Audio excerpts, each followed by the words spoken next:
اعوذ باللہ من الشیطان الرجیم بسم اللہ الرحمن الرحیم۔ بہنوں اور بھائیوں، امید رکھتا ہوں آپ سب خیریت سے ہوں گے۔ آپ سب کو معلوم ہے کہ میں نے لاسٹ 4 ویڈیوز میں روحانیت کے حوالے سے آپ کو آگاہی فراہم کی ہے۔ جو میری لاسٹ 2 ویڈیوز تھی اس میں یقین کامل کے حوالے سے بیان کر چکا ہوں۔ میں انشاءاللہ ابھی جو ویڈیو آپ کے حوالے سے بیان کروں گا وہ یقین کامل کے حوالے سے پارٹ 3 ہوگا۔ انشاءاللہ اس میں میری پوری کوشش ہے کہ یقین کامل کے حوالے سے تمام تر چیزیں بیان کر دی جائیں۔ آپ سب کو معلوم ہے آج کل کا جو دور چل رہا ہے وہ بہت مشکل دور ہے۔ ہم لوگ اپنے رب سے، اپنے دین سے اور قرآن مجید سے کافی دور چلے گئے ہیں، جس کی وجہ سے ہم سب پریشانیوں میں ہیں، گھرے ہوئے ہیں اور ہر وقت ہمارے اوپر پریشانیاں رہتی ہیں۔ اس کی سب سے بڑی وجہ یقین کا ہونا ہے، اور ہمارا یقین اس وقت بہت کم نہ ہونے کے برابر ہے۔ آج کل جو وبا پھیلی ہوئی ہے کرونا وائرس، یہ بھی ہم لوگوں کے گناہوں کا نتیجہ ہے، جس کی وجہ سے اللہ تعالی ہم سے ناراض ہیں، کیونکہ ہم نماز، دین، قرآن مجید اور اللہ تعالی سے بہت دور چلے گئے ہیں۔ جو 2 ویڈیو میں نے یقین کامل کے حوالے سے بیان کی ہیں، میں چاہتا ہوں کہ اس ویڈیو کو سننے سے پہلے آپ وہ 2 ویڈیو ضرور دیکھیں، تاکہ آپ کو یقین کے حوالے سے معلوم ہو سکے اور آپ کا یقین پختہ ہو سکے۔ انشاءاللہ آپ کو یقین کامل کے حوالے سے تیسرا پارٹ بہت پسند آئے گا اور آپ کو اچھا لگے گا، جس سے آپ روحانیت میں اضافہ کر سکیں گے۔ یقین بھی اسی وقت یقین کامل میں تبدیل ہوتا ہے جب انسان یہ سب کچھ خود کامیابی سے کر لے یا کم از کم آنکھوں سے دیکھ لے۔ فیت شک سے لڑنے سے شروع میں بڑھتی ہے، پھر ایک حد پر جا کر آپ کو شک سے کم خطرہ رہ جاتا ہے، کیونکہ انسان مضبوط ہو چکا ہوتا ہے۔ پھر اپنے اندرونی ڈر کو جتنا ختم کرتے جائیں، فیت اتنی ہی تیزی سے بڑھے گا۔ دراصل فیت شک اور ڈر خوف کا چولی دامن کا ساتھ ہے، ہمیں ساری عمر ان سے کچھ نہ کچھ واسطہ پڑتا رہتا ہے۔ شک کیا ہے؟ وہ یہ کہ جب بھی کوئی روحانی کام یا دعا وغیرہ کرتے وقت آپ کے ذہن میں یہ آتا ہے کہ کیا یہ ممکن ہے، کیا ایسا ہو سکتا ہے، یہ کیسے ہوگا، اس کے تو کوئی ظاہری اسباب نظر نہیں آ رہے۔ جب ایسی چیزیں زور پکڑتی ہیں تو انسان کی صلاحیت اور یقین ختم ہونا شروع ہو جاتا ہے۔ ہم مسلمانوں کو اس نقطے پر بہت توجہ دینے کی ضرورت ہے۔ آپ جس بھی نئے کام کو شروع کرتے ہیں، عموماً آپ کو مستقبل میں اس کے اچھے امکانات کی امید ہوتی ہے، ورنہ آپ اس کو شروع ہی نہیں کریں گے۔ اور جس کام میں آپ کو مستقبل میں نقصانات نظر آتے ہیں، اس سے بچنے کی کوشش کرتے ہیں۔ لیکن کیا آپ کے منتخب شدہ کام کا نتیجہ آپ کے خیال کے مطابق ہی نکلتا ہے؟ نتیجہ آپ کے اندازے کے مخالف بھی نکل آیا کرتا ہے۔ اس بات کو سمجھانے کے لیے مستقبل میں کیا ہونا ہے اور بظاہر اس کے امکانات کیا نظر آ رہے ہوتے ہیں، ایک کہانی بیان کرتا ہوں۔ انشاءاللہ امید کرتا ہوں یہ کہانی آپ کو بہت اچھی لگے گی۔ ایک کسان نوجوان کا گھوڑا قریب ہی منگولوں کے علاقے میں غلطی سے چلا گیا اور منگولوں نے وہ گھوڑا اپنے قبضے میں کر لیا۔ گاؤں میں لوگوں کو اس بات کا پتہ چلا تو وہ اس نوجوان کے پاس افسوس کرنے کے لیے آئے۔ جب وہ افسوس کر کے واپس جا رہے تھے، اس وقت نوجوان کا بوڑھا باپ دروازے کے پاس بیٹھا ہوا تھا۔ وہ بولا، شاید اچھا ہوا ہے کہ گھوڑا چلا گیا۔ لوگ یہ سن کر حیران ہوئے کہ یہ کیسے ہو سکتا ہے، لیکن کوئی 2 ماہ کے بعد منگولوں اس نوجوان کا گھوڑا آ کر واپس دے گئے، اور ساتھ ہی ایک بہت شاندار اعلیٰ نسل کا گھوڑا اس کو بطور انعام دیا، کیونکہ نوجوان کے گھوڑے نے ان کے سردار کی ایک لڑائی میں جان بچائی تھی۔ اب نوجوان کے وارے نیارے ہو گئے، سب لوگ اپنی گھوڑیاں اس کے پاس نسل کشی کے لیے لے کر آنے لگے۔ اس کی اچھی خاصی کمائی شروع ہوگی۔ وہ اپنے آس پاس کے علاقوں میں گھوڑے کی وجہ سے بھی بہت مشہور ہو گیا، اور اس نے کچھ مزید زمین بھی خرید لی۔ اب گاؤں کے لوگ اس کو مبارک دینے آئے کہ یہ بہت اچھا ہوا، تمہیں بہت اچھا گھوڑا مفت مل گیا، مبارک ہو۔ جب وہ مبارک دے کر واپس جا رہے تھے تو نوجوان کا بوڑھا باپ پھر دروازے کے پاس بیٹھا حقہ پی رہا تھا۔ وہ بولا شاید برا ہوا ہے کہ اس کو یہ گھوڑا ملا۔ سب لوگ اس کی بات سن کر حیران ہوئے، پھر ناک منہ چڑھاتے ہوئے گھروں کو چلے گئے۔ یہ بوڑھا سٹیایا ہوا ہے۔ وہ نوجوان ہر وقت گھوڑے پر سوار اسے دوڑاتا اور آگے پیچھے لوگوں سے ملنے کو چلا جاتا۔ ایک دن وہ اسی گھوڑے سے گرا اور اپنی ٹانگ توڑوا لی۔ پرانا وقت تھا، علاج معالجے کی کم سہولت تھی۔ لوگ اس کو حکیم کے پاس لے گئے جس نے اس کی ٹانگ باندھ کر بیساکھیاں اس کے ہاتھ میں پکڑا دیں۔ اب گاؤں کے سب لوگ افسوس کرنے کے لیے آئے کہ خدا تمہیں جلد صحت دے، یہ بہت برا ہوا۔ جب وہ افسوس کر کے واپس جا رہے تھے تو نوجوان کا باپ پھر دروازے کے پاس اپنی جگہ پر بیٹھا حقہ پی رہا تھا۔ وہ بولا شاید صحیح ہوا ہے کہ اس کی ٹانگ ٹوٹ گئی۔ لوگ اس کی بات سن کر بڑے حیران ہوئے، ان کو غصہ بھی آیا کہ پہلے تو اس کی بات صحیح ثابت ہوئی تھی، لیکن اب یہ کیسے ہو سکتا ہے؟ نوجوان بیٹے کی ٹانگ ٹوٹ گئی ہے، اب شاید یہ سال بھر بیساکھی پر پھرے گا، بلکہ شاید ٹانگ واپس جڑتی ہے یا نہیں۔ یہ وہ باتیں کرتے ہوئے واپس چلے گئے۔ اس وقت کو 2 ماہ نہیں گزرے تھے کہ منگولوں کو جنگ درپیش آ گئی۔ وہ اس گاؤں میں بھی آئے اور سب نوجوانوں کو زبردستی فوج میں بھرتی کر کے لے گئے، لیکن اس نوجوان کی ٹوٹی ٹانگ دیکھ کر اس کو چھوڑ گئے کہ یہ تو الٹی مصیبت ڈالے گا، اس کو رہنے ہی دو، اس کو سنبھالنے کے لیے ایک آدمی کی جنگ میں ضرورت پڑے گی۔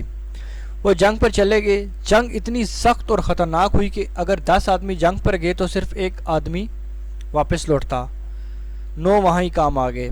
اب لوگوں کو معلوم ہوا کہ بوڑھا اس بار بھی سچ کہہ رہا تھا۔ اسی بارے میں قرآن پاک میں ہے، ہو سکتا ہے تم ایک چیز کو ناگوار سمجھو اور وہ تمہارے لیے بھلا ہو سکتا ہے کہ تم ایک چیز کو پسند کرو اور وہ تمہارے لیے بری ہو، اور اللہ جانتا ہے تم نہیں جانتے۔ اسی طرح حضرت موسیٰ علیہ السلام اور حضرت خضر علیہ السلام کا واقعہ بھی بیان کیا جاتا ہے جو قرآن میں موجود ہے۔ ہمیں کسی بھی تبدیلی یا واقعہ کے شروع میں کوئی پتہ نہیں ہوتا کہ اس کا کیا نتیجہ نکلے گا۔ کچھ وقت گزرنے کے بعد ہی اس کے نتیجے سامنے آتے ہیں۔ اگر ہمیں شروع میں نتیجے کا پتہ چل جائے تو پھر ہم دنیا کے خوش قسمت ترین آدمی بن جائیں گے، مگر یہ پتہ نہیں چلتا۔ مگر مضبوط یقین والا آدمی لاشعوری طور پر خود بخود ہی اچھا قدم اٹھا لیتا ہے، اس کے بغیر الٹے ہوئے کام بھی بعد میں اس کے فائدے میں چلے جاتے ہیں۔ ہمارے لاشعور کو مستقبل میں ہونے والے سب واقعات کا علم ہوتا ہے۔ وہ ان سب موقعوں سے فائدہ اٹھانے کی کوئی نہ کوئی ترکیب ڈھونڈ لیتا ہے، بس انسان کا یقین یعنی فیتھ مکمل ہونا چاہیے، باقی کام خود ہی ہوتے رہیں گے۔ یقین بڑھانے میں ہر آدمی کی رفتار علیحدہ علیحدہ ہوتی ہے۔ اس میں کچھ پیدل چل رہے ہیں، یعنی جو شکی مزاج اور بہت پھونک پھونک کر چلنے والے ہیں وہ پیدل اس راہ پر چل رہے ہیں۔ ان کی مثال کے لیے ایک شعر بیان کرتا ہوں۔ کچھ انجوی راہواں اکھیاں سن، کچھ گل وچ غم دا توک وی سی، کچھ شہر دے لوگ بھی ظالم سن، کچھ سانو مرن دا شوق بھی سی۔ اس کا ترجمہ بیان کرتا ہوں۔ کچھ ویسے بھی راستے مشکل تھے اور کچھ میرے گلے میں غموں کا توق بھی تھا، کچھ شہر کے لوگ بھی ظالم تھے اور کچھ ہمیں مرنے کا شوق بھی تھا۔ کچھ گدھے پر سوار ہیں، یہ لوگ گدھے کی طرح محنت کیے جاتے ہیں اور ان کا یقین بھی یہی ہے کہ کوئی چیز بھی آسانی سے نہیں مل سکتی، پھر بھی یہ پیدل والوں سے جلدی پہنچ جائیں گے۔ کچھ اونٹ پر سوار ہیں جن کا خیال ہے کہ یہ سفر بہت لمبا اور سخت ہے، صحرا میں سے گزر کر جانا ہے، بھوکے پیاسے سفر کرنا پڑے گا، جان کا خطرہ بھی ہے۔ ان کے ساتھ ایسا ہی ہوتا ہے اور راستے میں یہ خطرات سے بھی اکثر دوچار رہتے ہیں اور ان کا سفر بھی لمبا ہوتا ہے۔ کچھ اعلیٰ نسل گھوڑوں پر سوار ہیں، ان کے ذہن میں شک و شبہ بہت کم ہے اور انہیں ہر چیز جلدی اور آسانی سے مل جانے کا یقین ہے، ان کا سفر بہت آسانی سے اور جلدی طے ہوگا۔ کچھ ایسے حوصلے والے بھی ہیں جو پہلا قدم اٹھاتے ہی منزل پا لیتے ہیں، یہ اڑ کر منزل پر پہنچ جاتے ہیں۔ ایسے لوگوں کو غوث پاک نے مراد کہا ہے، جبکہ عام لوگ مرید کہلاتے ہیں۔ حوصلہ اسی چیز کا نام ہے کہ آپ خود کو کسی قابل سمجھتے ہیں۔ مرید چلتا ہے، مراد اڑتا ہے۔ مرید سفر کر رہا ہوتا ہے، مراد منزل پر پہنچ چکا ہوتا ہے۔ یہ وہ ہیں جنہیں شروع میں ہی فقیری مل جاتی ہے۔ دراصل سب روحانیت اور طاقت ہمارے اندر ہی موجود ہے، بات صرف اس پر یقین کی ہے۔ جتنا جلدی یقین آ گیا اتنے جلدی ہی سب کچھ مل جائے گا۔ ہر کام میں وہی ہوتا ہے جو آپ کے اندر کی آواز کہتی ہے۔ اندر کی آواز آپ کے یقین کی آواز ہوتی ہے، چاہے یہ کہ پہلے سمجھو کہ یقین کامل ہے، پھر اس کی آواز کو سنو، اگر یہ کمزور ہے تو اس کو طاقتور بناؤ۔ اس کا طریقہ دماغ کی پروگرامنگ کے باب میں آپ کو بتاؤں گا، کیونکہ ہر کام میں اس کی آواز اور طاقت جدا جدا ہوتے ہیں۔ ایک قسم کے کام انسانی خود اعتماد کے بغیر کرتا ہے، جس کی وجہ سے ان میں اس کی کامیابی کے امکانات بہت کم رہ جاتے ہیں۔ کچھ لوگوں کا یہ اندرونی یقین شروع سے ہی بڑا ہوتا ہے، یہ جو بھی کام کرتے ہیں ان میں جلد کامیاب ہو جاتے ہیں، چاہے وہ کام ان کے لیے نیا ہی کیوں نہ ہو اور دوسرے لوگوں کے لیے مشکل ہی کیوں نہ ہو۔ ان لوگوں کا یقین مضبوط ہوتا ہے، جس کی وجہ سے ہر کام ان کا آسان ہو جاتا ہے۔ یہ یقین ماضی کی کامیابی سے ملتا ہے، لیکن ماضی میں ناکام رہنے والا شخص بھی اگر اصول کو سمجھے تو تھوڑے ہی عرصے میں وہ کامیاب لوگوں میں شمار ہو سکتا ہے، یا یہ شخص ماضی کو بھول جائے تو پھر یہ بھی خوش قسمت ہو جاتا ہے۔ یقین اس وقت تک یقین کامل میں تبدیل نہیں ہوتا جب تک وہ آپ کے دل میں نہ بیٹھ جائے۔ دل میں جو کچھ بیٹھ گیا انسان اسے ہی مانکس یعنی ریفلیکٹ کرتا ہے۔ دل کی یہ صفت ہے کہ جو چیزیں اس میں بیٹھ جاتی ہیں وہ اسے زندہ رکھتا ہے، اسے طاقت دیتا ہے اور اسے ہی لوگوں پر منعکس کرتا ہے۔ بہت سے لوگوں نے غلط اور اوٹ پٹانگ چیزیں اور یقین اندر بٹھائے ہوتے ہیں۔ دل نہ صرف انہیں زندہ رکھتا ہے اور طاقت بھی دیتا ہے، بلکہ یہ ایسی چیزوں کو کہیں نہ کہیں سے ڈھونڈ نکالتا ہے۔ اس لیے اندر ناکامی بٹھانے والے کو ہر طرف ناکامی ملتی ہے، اندر ڈر بٹھانے والے کو ہر طرف سے ڈر ملتا ہے۔ دل میں بیماری بیٹھ گئی تو ہر طرف بیماری ہی نظر آئے گی۔ جس نے دل میں کامیابی بٹھائی ہوئی اس کو ہر طرف کامیابیاں ہی نظر آتی ہیں۔ آج کل کرونا وائرس آیا ہوا ہے، ہر شخص ڈر رہا ہے کہ یہ جان لیوا بیماری ہے۔ بیماریاں پہلے بھی تھی، بیماریاں اب بھی ہیں، لیکن یقین کامل ہونا چاہیے۔ جس طرح میں نے بیان کیا کہ دل میں بیماری بیٹھ گئی تو ہر طرف بیماری ہی نظر آئے گی۔ جس نے دل میں کامیابی بٹھائی ہوئی ہے اس کو ہر طرف کامیابی ہی نظر آتی ہے۔ وہ جو کام بھی کرتا ہے دوسرے سامنے والے پر بھی کامیابی منعکس کرتا ہے اور وہ کام کامیابی سے کر کے آتا ہے۔ بہت سے لوگوں نے بے سکونی اندر بٹھائی ہوئی ہے، وہ نہ صرف ان کو بے سکون رکھتی ہے بلکہ جن لوگوں کے پاس وہ جاتے ہیں یا اسے ان پر بھی منعکس کرتے ہیں۔ اسی طرح دوسری اچھی یا بری صفات بھی یہ لوگ ساتھ ساتھ دوسرے ملنے والے منعکس کر رہے ہوتے ہیں۔ عام لوگوں کو چاہیے کہ اگر وہ کسی ایسے شخص کے اندر بری صفات بیٹھی محسوس کرے، جیسے ناکامیاں، بے سکونی وغیرہ، تو بہتر ہے ایسے لوگوں کو ملنے سے گریز کرے۔ گویا عموماً صحبت کا اثر زیادہ اسی پر ہی ہوتا ہے جس کی انرجی دونوں میں سے کم ہو، یا عام لفظوں میں کمزور شخصیت والے پر ہی جلد اثر ہوتا ہے۔ لیکن مضبوط شخصیت والے بھی جب کسی وقت مشکل وغیرہ میں ہوں تو کمزور ہو چکے ہوتے ہیں اور بری صفات والا ان پر اثر انداز ہو جاتا ہے۔ فیت روحانی طور پر ایک سے دوسرے انسان میں بھی منتقل ہوتی رہتی ہے۔ اسلام کے نظام کی بنیاد میں یہ چیز شامل ہے، اس لیے کسی بھی روحانی چیز کا استاد سے سیکھنا زیادہ بہتر ہوتا ہے۔ پرانے وقتوں میں لوگ سب اندیکھی چیزوں اور طاقتوں پر بہت زیادہ یقین رکھتے تھے، ان کے لیے روحانیت میں آسانی رہتی تھی۔ آج کل سائنس کا دور ہے، آدمی ہر چیز میں دلیل، وجہ اور لاجک کی بات کرتا ہے۔ پرانے وقتوں میں صوفیوں کی یہ فیت دوسرے صوفیوں سے مل جاتی تھی، یا پھر وہ برسوں چلے وغیرہ کرتے رہتے تھے، یعنی وہ چلے کرتے تھے، اور ان کی صلاحیتوں کو جیسے صرف دیا سلائی دکھانے کی ضرورت ہوتی تھی جو کہ ان کا مرشد کر دیا کرتا تھا۔ لیکن آج کل ہمیں ہر چیز کی وجہ معلوم نہ ہو تو ہم اس پر اندرونی طور پر یقین نہیں کرتے، اور اندرونی طور پر یقین نہ ہو تو پھر روحانی ترقی نہیں ہوا کرتی۔ فیتھ کے بارے میں بائبل کے عہد نامہ میں لکھا ہے all things are possible in him who believes. ترجمہ: ہر چیز کے لیے ممکن ہے جو یقین یعنی یقین کامل رکھتا ہے۔ مغرب کے نفسیات دان اس کے بارے میں کہتے ہیں اندرونی یقین تمہارے عمل کا فیصلہ کرتا ہے، اور تمہارے عمل تمہارے نتیجوں کا شعوری طور پر یقین کرنا کامیابی کی کنجی ہے۔ ہمارا لاشعور اندرونی یقین کے سسٹم پر ان کے زیر کمان کام کرتا ہے۔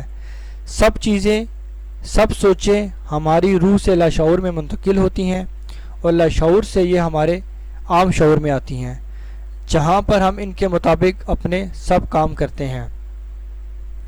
پیغمبروں کا اللہ پر یقین بہت گہرا ہوتا تھا، اور وہ جو کچھ بھی مانگتے تھے اللہ سے مانگتے تھے بجائے ظاہری سبب کی طرف دیکھنے کے۔ ان کا خدا پر یقین اتنا پختہ ہو چکا تھا، جس کی ایک اہم وجہ ان کا اللہ کو دیکھنا بھی ہوتا تھا، جو سب بڑوں کو میسر آیا تھا کہ وہ جو بھی چاہتے تھے اپنے سامنے موجود کسی چیز سے مانگنے یا امید کرنے کے بجائے خدا سے مانگتے تھے۔ وہ اگر کسی جاندار یا بے جان چیز کو بھی حکم دیتے تو اس کی یقین کے پختہ ترین ہونے کی وجہ سے ہر جاندار یا بے جان چیز اس پر عمل کرتی تھی۔ وہ دراصل ہر چیزیں اللہ تعالیٰ کو دیکھتے تھے۔ قرآن حکیم میں بھی ہر طرف سے یقین کامل کا پیغام دیتا اور شک و شبے سے بچنے کا کہتا ہے۔ علامہ اقبال اس بات کو صحیح سمجھتے تھے۔ علامہ اقبال فرماتے ہیں غلامی میں نہ کام آتی ہیں شمشیریں نہ تدبیریں، جو ہو ذوق یقین پیدا تو کٹ جاتی ہیں زنجیریں، کوئی اندازہ کر سکتا ہے اس کے زور بازو کا، نگاہ مرد مومن سے بدل جاتی ہیں تقدیریں۔ یقین کامل کے باب میں نے چند باتیں جو آپ کو بتائی ہیں، یہ آپ کو ساری ویڈیو میں اور جو میں آگے روحانیت میں بیان کروں گا اس میں سمجھنے میں مدد کریں گی، بلکہ ساری روحانیت کی بنیاد یہی ہے۔ آپ کو زندگی کے ہر کام میں ان کی مدد کی ضرورت ہوتی ہے۔ مثبت سوچنا، منفی سوچ سے بچنا۔ مثبت سوچ کا مطلب ہر چیز اور ہر کام میں صرف اپنی کامیابی کو یقین رکھنا اور اچھی چیزوں کو ہی ذہن میں لانا۔ یقین کامل پانے کے لیے 3 قدم ہونے چاہیے جو میں نے آپ کو پچھلے ویڈیو میں بیان کی ہیں: تجربات اور کامیابیاں، اعتماد، یقین کامل۔ یقین کامل کا سب سے بلند درجہ توکل خدا ہوتا ہے جو کہ فیتھ میں آتا ہے۔ مغرب والے پہلے 3 چیزوں کو سمجھ چکے ہیں اور انہیں استعمال کرنے میں لگے ہوئے ہیں، گویا اعتماد اور یقین کامل کے درمیانی فیصلے کو وہ طے نہیں کر پا رہے۔ اس کے بعد توکل باللہ آتا ہے جو کہ مذہب اور اللہ پر یقین کے بغیر طے نہیں کر سکتا۔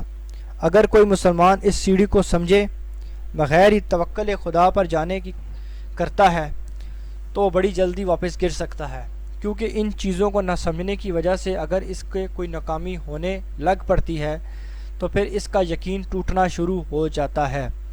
عقل مند اور اس کا علم رکھنے والوں کو ناکامیاں نقصان نہیں دیتی، بلکہ وہ دوبارہ اپنی توانائی جمع کر کے واپس ہوتا ہے اور پھر پہلے سے بھی اوپر چلا جاتا ہے۔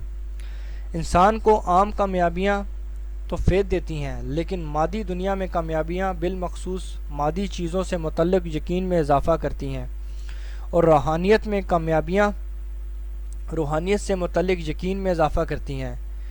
گویا بڑی حد تک دونوں کی توانائی یعنی انرجی ایک ہی قسم کی ہوتی ہے۔ جس برتن میں ڈالو وہی شکل اختیار کر جاتی ہے۔ یہ پکا اصول ہے کہ جب تک آدمی کوئی کام ہاتھ سے نہ کرے لے اس کا لاشعور مکمل تسلی میں نہیں آتا، اور اسی وجہ سے یہ شخص کسی وقت بھی نقصان اٹھا سکتا ہے۔ آکسفورڈ اور کیمبرج یونیورسٹیوں کے معاشیات کے پروفیسر بھی کئی بار کاروبار میں آ کر فیل ہوئے ہیں، جس کی بنیادی وجہ عملی تجربہ نہ ہونا اور یقین کامل کی کمی تھی۔ یقین کے استعمال کی میں آپ کو ایک مثال بیان کرتا ہوں۔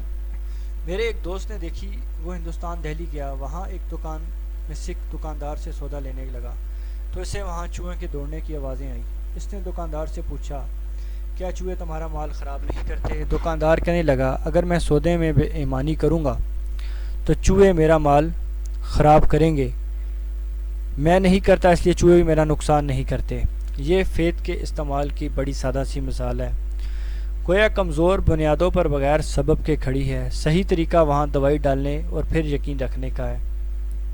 یقین کامل یہاں سے ہی شروع ہوتا ہے، مگر اس کے عقل مندانہ استعمال کی ضرورت ہے۔ اسے ظاہری اسباب کے ساتھ استعمال کریں۔ عام مسلمانوں کو اوپر بیان کردہ مثالوں کے کرداروں کی طرح اتنا ہی یقین اپنے شریعت کی پابند پر ہونا چاہیے۔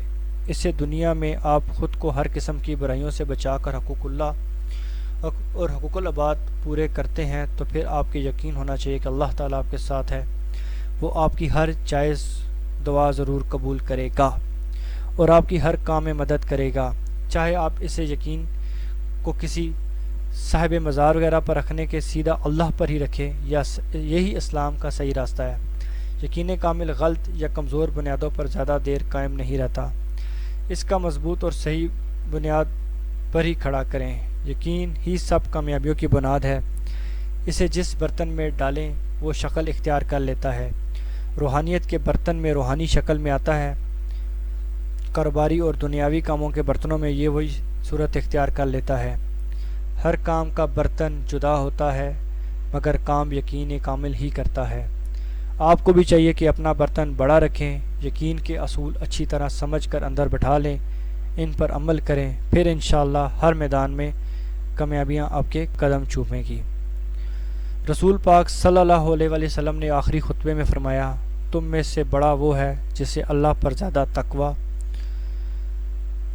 بھروسہ ہے، یعنی ڈر اور بھروسہ ہے۔ یقین کامل کے معاملے میں یہاں پر یہ بات بالکل واضح ہوتی ہے۔ یہ تھا میرا یقین کامل کے حوالے سے میں نے تمام تر چیزیں بیان کی ہیں، پارٹ 1 میں بھی، پارٹ 2 میں بھی، پارٹ 3 میں بھی۔ انشاءاللہ امید رکھتا ہوں آپ سب کو میری ویڈیو پسند آئے گی یقین کامل کے حوالے سے۔ ابھی جو میرا ٹاپک چل رہا ہے وہ روحانیت کے حوالے سے چل رہا ہے۔ اب روحانیت میں بہت سی چیزیں آتی ہیں۔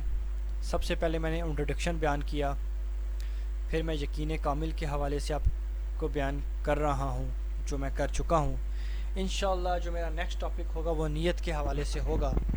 تو امید کرتا ہوں آپ سب کو میری ویڈیو پسند آئے گی۔ اگر آپ اس طرح کی ویڈیو مزید دیکھنا چاہتے ہیں، سننا چاہتے ہیں تو آپ میرے چینل کو سبسکرائب کریں، لائک کریں، شیئر کریے۔ السلام علیکم، اللہ حافظ۔